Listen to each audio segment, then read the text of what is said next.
Bab 1046. Salah satu pria berbaju hitam mendekatinya, menodongkan pistol ke dahinya, dan bertanya dengan suara dingin, "Kamu sendirian?" Kepala Per sangat ketakutan sehingga dia buru-buru berkata, saya tidak. Aku tidak mengerti apa yang kamu bicarakan, siapa kamu?" Pria berbaju hitam berkata dengan dingin, "Siapa kami? Kamu akan segera tahu, ikutlah dengan kami." Guru PR dengan tergesa-gesa berteriak, "Ikuti kamu. Mengapa Anda masuk rumah saya? Jika Anda tidak pergi, saya akan memanggil polisi." Dua pria berbaju hitam berjalan maju secara langsung, salah satu dari mereka meraih lengannya dan memelintirnya ke belakang, lalu langsung memelintir lengannya. Pria itu menjerit kesakitan, dan orang lain tidak bermaksud untuk menyelamatkannya. Dia langsung miring ke bawah 45 derajat dan menendang kedua lututnya dengan keras, dan bahkan menendang kedua kakinya langsung dari lututnya. Kepala pasukan PR hampir pingsan kesakitan, dan keluarganya menangis ketakutan. Pria berbaju hitam mencibir, "Bukankah itu bagus di internet? Anda berani menggunakan jari dan mengetik dengan santai? Kenapa kamu bingung hari ini? Orang-orang seperti Anda sebenarnya tidak luar biasa." Pemimpin pasukan humas dengan tergesa-gesa berteriak, "Ayah, kakek, aku hanya seekor kecoa, tolong biarkan aku pergi. Saya bisa memberi Anda uang, saya punya banyak uang." Salah satu orang berbaju hitam berteriak dengan marah, "Mengandalkan hati nurani untuk menghasilkan sedikit uang akan membuatmu terlihat buruk? Seekor anjing sepertimu akan hidup di dunia ini dengan sia-sia." Setelah itu, dia mengeluarkan pemotong cerutu, meraih tangan kanan lawan, dan berkata dengan dingin, "Bukankah kamu makan dengan 10 jari? Oke, hari ini saya akan membiarkan Anda melihat bagaimana pekerjaan Anda rusak." Selanjutnya cerutu dipotong 10 kali berturut-turut, menyisakan 10 jari di tanah. Guru humas sangat putus asa, tetapi dia mendengar pria berbaju hitam berkata, "Ini baru permulaan, apakah sudah takut seperti ini? Jangan khawatir, ikut kami ke Rose Hill, kesenangan masih akan datang." Guru PR menangis dan berkata, "Kakek menyelamatkan hidup saya baru berusia 25 tahun, dan saya tidak ingin mati." Pria berbaju hitam berkata dengan dingin, "Tuan muda kita telah mengatakan itu, si penggosip, kamu akan mati." Setelah itu, dia melambaikan tangannya dan berkata dengan dingin, "Bawa orang ini pergi dan kirimkan ke pinggiran Dongshili, di mana helikopter akan segera datang." Kemudian sekelompok orang berbaju hitam mengusir guru PR yang cacat itu langsung keluar dari pintu, memasukkannya ke dalam mobil, dan melaju ke pinggiran. Saat ini, Roger yang sedang berada di Suzhou masih menunggu PR untuk membantu keluarga Wu mencuci pakaian putih mereka sekaligus membantu keluarga Wu untuk mengalihkan perhatian. Tetapi dia tidak menyangka bahwa pencarian panas lainnya segera muncul di internet. Ragnar Wu melempar 20 juta dan menyewa PR untuk membersihkan dirinya sendiri. Di bawah pencarian panas ini, ada tangkapan layar dari semua catatan obrolan Roger dan bos PR, voucher pembayaran dan tangkapan layar dari rekening bank. Kali ini, seluruh jaringan meledak lebih banyak lagi. Keluarga Wu telah meledakkan tong mesiu dengan opini publik internet. Tidak ada yang mengira keluarga Wu akan berani begitu tidak tahu malu saat ini. Ini sangat membangkitkan kemarahan dan rasa keadilan di hati setiap orang. Ragnar awalnya dicari berdasarkan pasal 1 dan kewalahan. Saat ini, asistennya tiba-tiba mengatakan kepadanya, "Ketua, ini tidak baik, sesuatu telah terjadi." Semua rekaman obrolan antara Tuan Muda dan PR terungkap. Sekarang, serangan opini publik terhadap keluarga Wu di internet sekarang lebih kuat. Ragnar mengeluarkan ponselnya dan melihat-lihat, dia hampir pergi tanpa marah. Dia melangkah maju ke arah Roger, mengangkat tangannya dan menampar wajahnya, dan berteriak, "Kamu adalah sesuatu yang belum berhasil dalam sukses, tetapi lebih dari dikalahkan. Siapa yang membuatmu melakukannya sendiri?" Bab 1047. Roger merasa sangat bersalah. Dia juga ingin membantu ayahnya berbagi kekhawatirannya, tetapi dia tidak berharap guru PR ini begitu tidak bisa diandalkan. Bukan hanya tidak bisa diandalkan, tapi juga berani mengkhianatinya. Dia sangat marah dan berkata kepada Ragnar, "Ayah, guru PR mengambil uang saya dan berani mengekspos saya. Aku harus menghancurkannya menjadi beberapa bagian." Ragnar berkata dengan dingin, "Kamu benar-benar bukan orang bodoh biasa. Bagaimana dia bisa berani melawan keluarga kami hanya untuk pelaut yang tidak bermoral? Pasti orang-orang di balik hal ini yang melakukan kita." Roger buru-buru bertanya, "Ayah, menurutmu siapa yang melakukan hal ini? Siapa yang begitu berani sehingga dia tidak hanya berani membunuh pamanku dan anggota inti dari seluruh kelompok pengemis, tapi juga berani secara terbuka menghadapi keluarga Wu? Ragnar mengertakkan gigi dan berkata, saya juga mempertimbangkan masalah ini, tetapi saya benar-benar tidak dapat membayangkan siapa yang memiliki energi yang begitu besar, dan keluarga-keluarga yang memiliki konflik dengan kami selama festival ini telah lama diyakinkan oleh kami. Mereka tidak memiliki kemampuan untuk merencanakan hal sebesar itu. Roger tidak dapat menahan diri untuk bertanya, Ayah, apa maksudmu keluarga yang lebih kuat menargetkan kita? Ragnar menghela nafas, aku tidak bisa memahaminya sekarang, tapi aku tiba-tiba merasa bahwa masalah ini mungkin ada hubungannya dengan Charlie di Aurous Hill. Charlie? Roger berseru, dan berkata, dia seharusnya tidak memiliki energi sebesar itu? Mungkin untuk mengatakan bahwa itu mungkin menjadi ular lokal di Aurous Hill, tapi bagaimana dia bisa memiliki kekuatan seperti itu? Tangkap semua anggota inti geng pengemis? Bahkan keluarga Wu mungkin tidak memiliki kekuatan seperti itu. Ragnar mengangguk dan berkata, apa yang kamu katakan memang masuk akal, tetapi alasan mengapa saya menilai ini adalah karena saya baru saja melihat pesan di internet. Roger buru-buru bertanya, apa itu? Ragnar berkata dengan wajah hitam, dasar paman, kumpulan anak-anak yang ingin dia beli kali ini telah dicuri dari Aurous Hill Welfare Institute. Berbicara tentang ini, Ragnar berhenti sebentar, mengertakkan gigi dan berkata, saya telah menyelidiki identitas Charlie ini sebelumnya. Dia dibesarkan di Aurous Hill Welfare Institute. Ternyata menjadi seperti ini.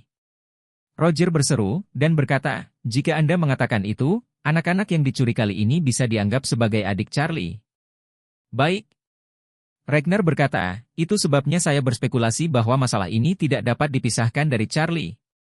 Roger tidak dapat menahan diri untuk bertanya, Ayah, bagaimana Charlie bisa melakukan ini? Bahkan pendukungnya di Aurous Hill tidak memiliki kemampuan yang begitu kuat. Bahkan jika keluarga Song maju, mereka tidak bisa memiliki kekuatan seperti itu. Ragnar berkata dengan agak cemas, jadi inilah yang paling saya khawatirkan. Jika keluarga Song adalah pendukungnya, maka saya tidak takut sama sekali, tapi saya takut pada Ishak. Kembali di Aurous Hill, Ragnar dan putranya dipukul keluar dari Shangri-La oleh Ishak. Saat itu, keduanya mengalami patah kaki, dan akhirnya menunggu helikopter datang. Ishak bahkan tidak mengizinkan helikopter itu mendarat di alun-alun di depan Shangri-La. Dapat dikatakan bahwa ayah dan anakku tidak diberi wajah apapun. Namun, Ishak adalah anggota keluarga Wade, semua orang tahu ini, jadi ayah dan anak keluarga Wu tidak berani memintanya untuk melunasi rekening. Ragnar sekarang mencurigai bahwa orang yang memiliki kemampuan untuk membunuh seluruh pengemis di Suzhou dalam waktu singkat adalah Ishak. Mendengar keputusan ini, Roger tidak bisa menahan gugup. Dia memandang Ragnar dan berkata tanpa berpikir, Ayah, mengapa Ishak membantu Charlie itu? Dia sendiri hanyalah juru bicara keluarga Wade. Masuk akal jika itu adalah keputusannya sendiri, dia tidak akan bisa mengerahkan kekuatan yang begitu kuat. Pasti ada banyak hubungan keluarga Wade di balik insiden ini. Beraninya dia menggunakan hubungan Wade family untuk Charlie. Mungkinkah? Ketika Roger mengatakan ini, wajahnya menjadi sangat jelek. Dia memandang ayahnya dan bertanya dengan suara rendah, Ayah, bahwa Charlie tidak akan menjadi anggota keluarga Wade? Ini masuk akal. Dia adalah anggota keluarga Wade. Karena itulah Ishak memberinya wajah seperti ini. Dia adalah keluarga Wade, jadi dia bisa memiliki energi yang begitu besar. Bab 1048. Ragnar tampak kaget, ragu-ragu sejenak, melambaikan tangannya dan berkata, tidak, masih tidak mungkin. Tidak mungkin bagi anggota keluarga Wade pergi ke Aurous Hill untuk menjadi menantu yang tinggal. Ini benar-benar menghina. Benda. Belum lagi keluarga Wade tidak mungkin. Bahkan jika keluarga Wu kurang dari 1/10 dari keluarga Wade, sangat tidak mungkin bagiku untuk membiarkanmu atau kakakmu pergi ke Aurous Hill untuk menjadi menantu dari keluarga yang miskin. Ini sangat tidak masuk akal. Roger mengerutkan kening dan berkata, lalu bagaimana mempertimbangkan masalah ini? Saya tidak bisa mempertimbangkannya, bukan Charlie. Ragnar berkata, saya curiga itu ada hubungannya dengan dia, tapi saya tidak tahu apa hubungan di dalamnya. Kebetulan kami berusaha membalas dendam darinya. Kali ini, kami bahkan melakukan balas dendam dan investigasi bersama. Roger buru-buru bertanya, Ayah, Apa maksudmu pergi ke Arrows Hill lagi? Iya. Ragnar mengertakkan gigi dan berkata dengan dingin, kali ini, aku harus membuat Charlie itu lebih baik daripada mati. Dengan itu, dia memandang Roger dan bertanya, apakah Anda berkomunikasi dengan Fredman? Komunikasi. Roger buru-buru berkata, artinya sangat sederhana. Selama kita bergerak, dia harus mengikuti. Dia sangat membenci Charlie. Karena Charlie, dia tidak bisa melakukan segalanya. Itu dikatakan menyakitkan. Baik. Ragnar bertanya lagi, bagaimana dengan Horiah yang dikirim ke tambang batu bara hitam untuk menggali batu bara? Roger berkata, situasi di pihaknya baik-baik saja. Berbeda dengan Gunung Changbai, keduanya selalu memiliki tuan yang menjaga dan tidak merampok mereka. Black Coal Kiln tidak memiliki master. Jika perlu, kami dapat mengirim seseorang ke sana kapan saja untuk membawa Horiah. Dapatkan dia kembali. Ragnar berkata dengan wajah hitam, ayah dan anak Gunung Changbai tidak merebut siapapun selama ini. Kali ini mereka mengirim lebih banyak orang. Bagaimanapun, mereka harus direnggut kembali olehku. Setelah berbicara, Ragnar berkata lagi, biarlah 8 raja surgawi dari keluarga kita lewat. Aku masih tidak percaya aku tidak bisa mendapatkan kembali 2 kain bau ginseng yang menggali ginseng di Gunung Changbai. Roger berseru dan berkata, ayah, biarkan 8 raja surgawi pergi. Tidak begitu? Bukankah ini Palu Godam? Bagaimanapun, keluarga Wu adalah keluarga pertama di selatan Sungai Yangtze. Mereka tidak hanya memiliki tim medis sendiri tetapi juga tim master mereka sendiri. Tim master keluarga Wu dibagi menjadi 3 eselon. Peringkat di eselon 3 adalah beberapa veteran, yang jauh lebih kuat daripada kebanyakan orang, tetapi mereka tidak cukup untuk melihat tuan yang sebenarnya, mereka hanya dapat menjaga panti jompo. Di eselon 2 ada beberapa purnawirawan pasukan khusus yang berkekuatan kuat. Orang-orang ini adalah pengawal pribadi dari anggota inti keluarga Wu. Peringkat eselon pertama adalah 8 raja. 8 raja surgawi adalah ahli seni bela diri yang keluar dari 8 gerbang sejong yang tersembunyi, dan mereka digali oleh keluarga Wu dengan banyak uang. 8 orang ini sangat terkemuka di keluarga Wu. Dalam keadaan normal, mereka tidak berani meminta mereka untuk melapor jika menemui masalah. Karena ke-8 orang ini merupakan senjata nuklir strategis yang hanya akan digunakan saat keadaan darurat. Ragnar tahu bahwa kekuatan Charlie luar biasa, dan dia membawa begitu banyak pengawal terakhir kali, tetapi melawan Charlie mereka sama sekali tidak berguna. Dia mengirim orang ke Gunung Changbai untuk merebut orang, tetapi orang yang dikirim juga dibunuh. Ini membuat Ragnar merasa sangat tertekan. Dari awal sampai sekarang, dia tidak pernah mencari penawaran di bawah tangan Charlie. Kegagalan berturut-turut telah membuatnya hampir tak tertahankan, dan ditambah dengan pukulan kepunahan hari ini, dia hampir pingsan. Jadi saat ini, Ragnar sangat membutuhkan kemenangan, jadi dia harus keluar semua, pertama-tama gunakan kemenangan yang menghancurkan untuk menghibur hatinya yang terluka. Jadi dia mengertakkan gigi dan berkata, kali ini saya harus mendapatkan kemenangan besar. Kemenangan yang lengkap dan luar biasa. Bab 1049. Saat ini, helikopter Charlie telah terbang di atas Arrows Hill City. Ishak bertanya pada Charlie, Wade, apa rencanamu dengan Putri Nanshan? Charlie berkata dengan acuh tak acuh, orang tuanya sudah tiada, dan sekarang dia yatim piatu, jadi dia bisa langsung pergi ke panti asuhan. Ishak buru-buru berkata, Wade jangan tinggalkan semuanya. Charlie melambaikan tangannya, pria yang lebih tua telah melakukan sesuatu dan apa yang tidak dilakukannya. Tidak mungkin saya menyakiti anak itu dan mengirimnya ke panti asuhan. Jika seseorang dari keluarga Wu datang untuk membimbingnya, jangan hentikan mereka. Ishak mengangguk dan berkata, saya pikir tidak mungkin bagi keluarga Wu untuk datang dan mengadopsi anak ini, karena keluarga Wu sekarang membenci Nanshan dan pasangan itu. Diperkirakan kali ini keluarga Wu akan kehilangan lebih dari separuh harta benda mereka, pasar saham besok akan terlihat. Charlie sedikit tersenyum, dan berkata, benar, kekuatan keluarga Wu tidak cukup baik, aku akan membantu keluarga Song menjadi keluarga pertama di selatan Sungai Yangtze. Ishak segera berkata, Wade jika Anda memiliki kebutuhan, berikan perintah Anda. Tidak apa-apa. Saat ini, Ishak berkata lagi, ngomong-ngomong, guru humas bernama Anven telah dikirim ke kandang Orvel. Apakah Anda ingin melihatnya? Charlie melambaikan tangannya, itu hanya kain bau yang bergantung pada omelan orang untuk makan. Potong saja dia dan beri dia makan untuk anjing-anjing itu. Aku tidak akan melihat orang seperti itu, jangan sampai mataku kotor. Karena itu, Charlie tiba-tiba teringat pada Ichiro, orang ini telah tinggal di kandang Orvel. Jadi dia bertanya kepada Ishak, bagaimana kabar Ichiro? Ishak tersenyum dan berkata, apalagi yang bisa dia lakukan? Dia memelihara, memberi makan, berjalan, dan mengambil kotoran anjing setiap hari. Dia tidak berani meninggalkan kandang sepanjang hari. Sekarang dia hanya harus berani keluar dan memberitahu saudaranya. Kakaknya pasti akan menghabiskan banyak uang untuk membunuhnya. Charlie mengangguk dan berkata sambil tersenyum, biarkan dia bertahan di kandang. Jika waktunya tepat, saya akan mengirimnya kembali ke Jepang dan membiarkan dia bersaing dengan saudaranya untuk mendapatkan properti. Ishak berkata, jika Jiro tahu bahwa Ichiro tidak mati, dia akan mati karena marah. Charlie tersenyum sedikit dan berkata, saya tidak tahu apakah dia marah, tetapi pada saat itu, diperkirakan Kobayashi Pharmaceutical akan menjadi milik saya. Ishak dengan tulus mengagumi, Mr. Wade Anda benar-benar hebat memainkan set keluarga Kobayashi ini, dan saya kagum.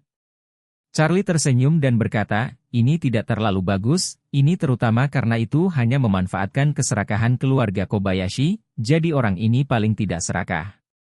Jika ada lebih banyak keserakahan maka akan menimbulkan bencana. Sama seperti anak yang terlibat dalam pasukan PR. Jika dia tidak terlalu rakus akan uang, dia tidak akan dicincang dan diumpankan ke anjingnya. 10 menit kemudian, helikopter Charlie mendarat di atas Shangri-La. Ketika pesawat Charlie mendarat, pesawat lain telah mengirim anak-anak ke rumah sakit rakyat. Bibi Lena dari panti asuhan telah melihat informasi yang relevan di internet dan mengetahui bahwa anak-anak telah diselamatkan. Mereka semua bersemangat. Kemudian mereka mendengar bahwa anak-anak akan dikirim ke rumah sakit rakyat, jadi mereka bergegas. Awalnya ingin pergi ke rumah sakit rakyat untuk melihat-lihat, tetapi berpikir bahwa masalah ini sekarang terlalu panas di internet, dia tidak ingin Bibi Lena dan yang lainnya berpikir bahwa masalah ini ada di balik layar, jadi dia bertanya kepada Ishak mengirim mobil untuk pulang. Setelah tiba di Villa Thompson, Charlie tidak terburu-buru masuk. Sebaliknya, dia menelepon Bibi Lena dan bertanya, Bibi Lena, ku dengar semua anak telah ditemukan. Bibi Lena tersedak kegirangan, ya, Charlie. Anak-anak telah ditemukan kembali, dan mereka sekarang sedang diobservasi di rumah sakit rakyat. Charlie buru-buru bertanya, kalau begitu anak-anak baik-baik saja, kan? Ya. Bibi Lena berkata dengan semangat, dokter sudah memeriksanya karena minum obat tidur. Sekarang 3 anak telah bangun, dan mereka semua baik-baik saja. Dokter berkata untuk memeriksanya dan kita bisa membawa mereka pada malam hari kembali ke panti asuhan.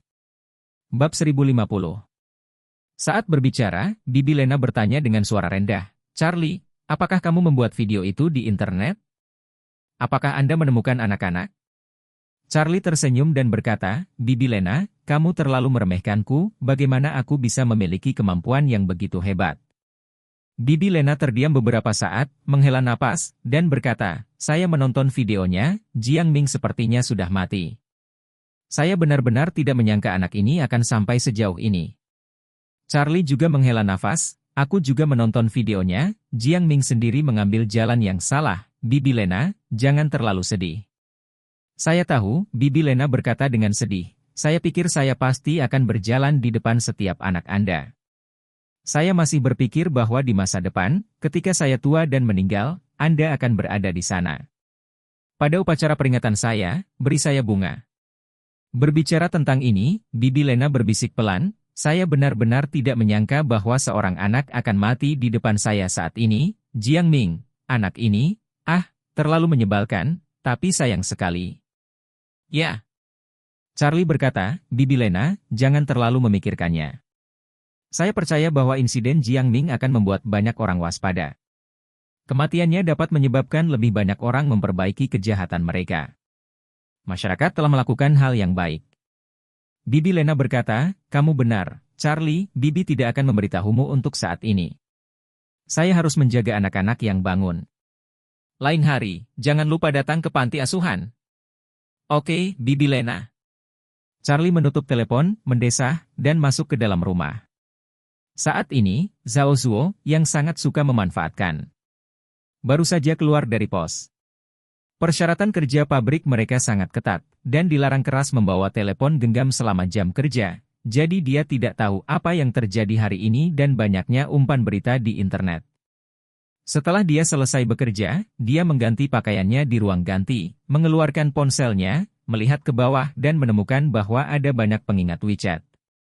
Dia membuka WeChat dengan rasa ingin tahu dan menemukan bahwa grup WeChat dari Lembaga Kesejahteraan Asli telah digoreng. Hingga saat ini, ada lebih dari 3,000 pesan yang belum dia baca. Dia membalik ke atas dengan rasa ingin tahu dan mulai melihat ke bawah satu persatu. Awalnya, dia melihat 10 anak hilang di panti asuhan. Dia tidak berpikir itu terlalu bagus. Apa hubungannya dengan dia? Dia tidak bisa mendapatkan 1 sen pun jika mereka hilang, dan dia tidak bisa mendapatkan 1 sen pun jika mereka kembali. Tapi ketika dia melihat ke bawah, dia tiba-tiba melihat sebuah video. Dia buru-buru mengklik video dan menontonnya dengan rasa ingin tahu. Di tengah jalan, dia disambar petir. Dia tidak menyangka bahwa orang yang mencuri 10 anak dari panti asuhan adalah Jiang Ming. Melihat Jiang Ming berlutut di tanah dan bertobat, Zhao Zuo tidak bisa memahaminya. Bagaimana seseorang seperti Jiang Ming bisa mencuri anak-anak panti asuhan, yang dapat memperoleh keuntungan 2 kali lipat dalam 1 minggu dengan mengoperasikan dana secara acak? Jiang Ming memiliki Mercedes-Benz dan Python di usianya yang masih muda, yang sangat bagus di mata keunggulan. Dia adalah dewa agung di matanya sendiri. Melihat lebih jauh ke belakang, Jiang Ming benar-benar berdiri di jembatan, lalu jatuh ke kepala, berbalik dan jatuh ke sungai. Zhao Zuo sangat takut sampai dia menjatuhkan telepon. Ini, apa yang terjadi? Jiang Ming sudah mati. Dia sudah mati, bagaimana dengan 620,000-nya? Ada 500,000 pinjaman rentenir yang dipinjam dari aplikasi. Bukankah ini mengambil nyawanya sendiri?